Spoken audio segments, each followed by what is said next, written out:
Hello mga kablog, nandito tayo sa gitna ng kabukiran, kung saan tayo po ngayon ay magre-repair.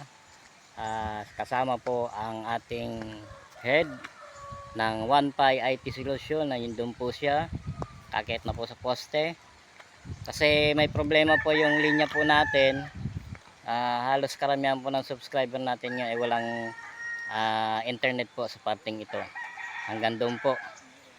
Yun. So, marami pong kabahayan dito. So, nandito kami ngayon sa Sitio Pabrika, Buton, Kasiguran, Sorsogon.